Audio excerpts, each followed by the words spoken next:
I continue to think that our voting machines are too vulnerable. For researchers have repeatedly demonstrated that ballot recording machines and other voting systems are susceptible to tampering. Even hackers with limited prior knowledge, tools, and resources are able to breach voting machines in a matter of minutes. In 2018, electronic voting machines in Georgia and Texas deleted votes for certain candidates or switched votes from one candidate to another. The biggest seller of voting machines is doing something that violates Cybersecurity 101, directing that you install remote access software, which would make a machine like that, a magnet for fraudsters and hackers. These voting machines can be hacked quite easily. You could easily hack into them. It makes it seem like all these states are doing different things, but in fact, 3 companies are controlling this. It is the individual voting machines that pose some of the greatest risks. There are a lot of states that are dealing with antiquated machines, right, which are vulnerable to being hacked. Workers were able to easily hack into an electronic voting machine. It was possible to switch votes. 43%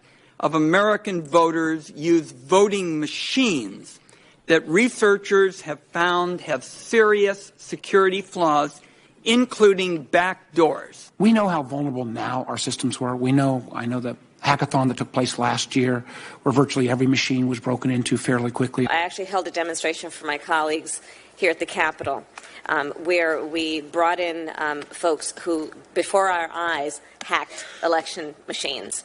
Those that are being used in many states. Aging systems also frequently rely on unsupported software like Windows XP in 2000, which may not receive regular security patches and are thus more vulnerable to the latest methods of cyber attack. In a close presidential election, they just need to hack one swing state, or maybe 1 or 2, or maybe just a few counties in one swing state. I'm very concerned that you could have a hack that finally went through.